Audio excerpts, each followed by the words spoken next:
what Philip Lowe said yesterday was what he told the National Cabinet last Thursday, and then Scott Morrison came out afterwards and said that, and then said we're going to have to, throw economic policy, turn it on its head, and we're going to have to do a lot of things to get business investment going to get us out of the hole, and that may involve breaking election promises. And that, I think, back then he brought company tax back into play because he said before the election they weren't going to touch that. It's not just tax they're looking at, Laura. They're looking at, going pretty hard on industrial relations and regulation more generally, environmental approvals and so forth. And so I think it's safe to say everything's back on the table, that awful term we keep using when we talk about tax reform, but where they go and how far they go.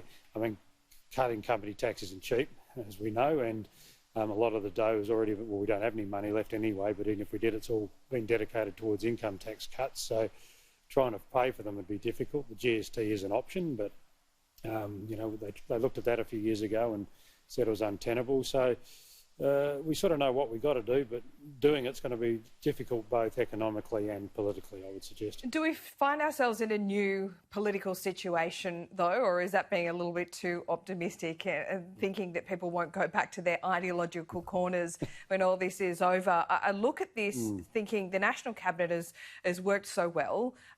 State treasurers and premiers seem more willing to address some of that federation reform. Sally McManus and the Industrial Relations Minister Christian Porter seem to have struck up a friendship and been able to get a deal done, at least temporarily, on IR. I mean, the signs are good, except from Labor, they're talking about very different things when it comes to IR, aren't they? Yeah, look, they are, Laura, and I think you're right.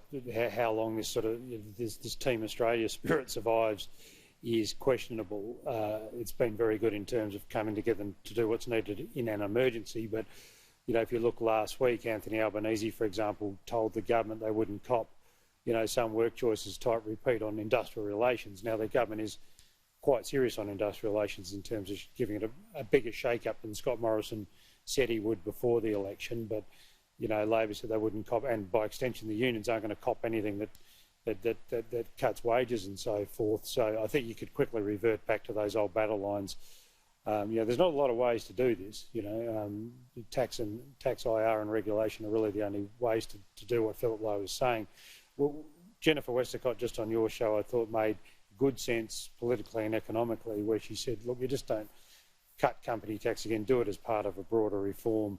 And if you remember, the Prime Minister did say last week, it's not just the federal governments that Lowe has put on notice, it's the state governments, and land taxes, payroll taxes, stamp duties, things like that all have to be looked at. So look, if you can come up with a broader package that, and sort of all the governments at different levels have to share the pain, and maybe you've got a better chance of selling it, I think.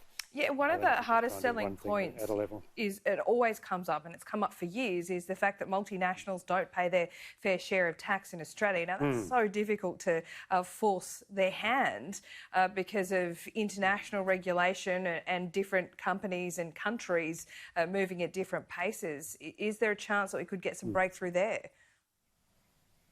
Look, that argument, I assume, will be put up again, Laura, but, in Australia, a lot of our big companies actually do pay their tax, the banks being amongst them. And I thought Jennifer Westacott made a good point last week when she initially responded to the Prime Minister, where she said, big business has actually been pretty good, in helping with the coronavirus crisis. They've done their utmost to keep people on. The banks have been very compliant. They've given mortgage holidays to people who've lost their jobs and rent holidays, and so they've foregone several billion in revenue, the banks. So they would be hoping they'll build up a bit of goodwill out of this, that may be reciprocated on the other side. But that would be incumbent on them to sort of make the points. Look at all the things we've done. We're not as nasty as you thought we were, and maybe do a bit of PR. But look, at the end of the day, we've got to get out of this hole. And Philip Lowe has said, the current economic settings aren't going to get us out of this hole. So we're going to have to bite the bullet at some stage in some of these things.